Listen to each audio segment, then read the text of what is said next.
මේ 1818 අවුරුද්ද. පල්ලෙහා ගමේ ගෙවල් ගිනි ගන්නවා. සුද්ධ හොයන්නේ මිනිස්සු විතරක් නෙවෙයි. එයාලා හොයන්නේ අපේ පුස්කොන්ද පොත්. එයාලට මේ දැනුම විනාශ කරන්න ඕන. හාමුදුරුවරු ජීවිතේ පරදුවට තියලා මේ යන්නේ. මේ පොත් ටික බේරගන්න. යමු බලන්න කොහෙටද මේ යන්නේ කියලා.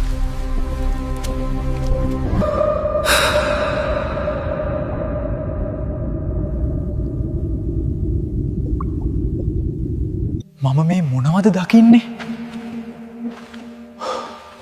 ඇදහිය නොහැකි පුස්කොළ පොත් ප්‍රමාණයක්.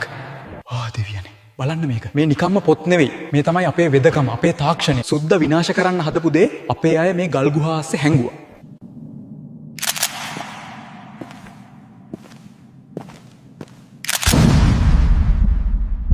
එදා ඒ හාමුදුරුවරු මේවා රැක්කේ නැත්නම් අද අපිට ඉතිහාසයක් ඉතුරු වෙන්නේ නැහැ. හැබැයි ප්‍රශ්නේ තියෙන්නේ මේ හැංගපු පොත් වලින් කීයක් අපට ආපහු හම්බ වුණාද? තාමත් මේවා කැලෑ ඇස්සේ හැංගිලා ඇතිද? මේ බලන්න මේ දොර අඩි 5ක්වත් උස නැහැ. මම හිතුවේ මේක කැඩිලා කියලා. ඒ දිසාවේ හාමු මේක උවමනාවෙන්මයි මෙහෙම හදලා තියෙන්නේ. ඇයි දදන්නවද? අන්න සුද්ද එනවා. ආණ්ඩුකාරයා. එයා හිතන් ඉන්නේ එයා තමයි ලොක්කා කියලා. එයා ඔළුව කෙලින් තියාගෙන ඉන්නේ. හිටපන්කෝ වැඩක් වෙන්න යන්නේ. දැක්කද? දැක්කද ඒක? එයාට පහත් වෙන්න උනා. ආණ්ඩුකාරයා දිසාවේ ඉස්සරහා දෙකට නැමුණා.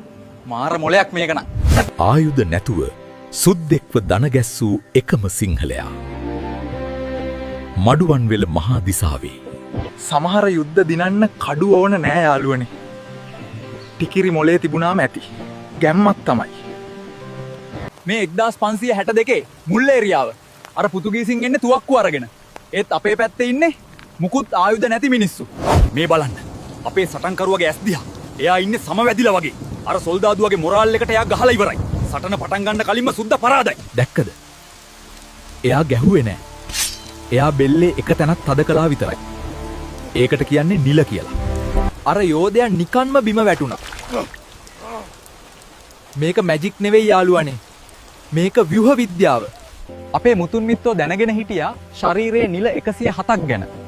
ඔවුන්ට පුළුවන් වුණා එක ඇඟිල්ලකින් මිනිහෙක්ව නවත්තන්න. ඉතින් මේක ගහගන්න කලාවක් විතරක් නෙවෙයි. මේක මහා දියුණු විද්‍යාවක්. අපි ඒ ගැන ආඩම්බර වෙන්න ඕන.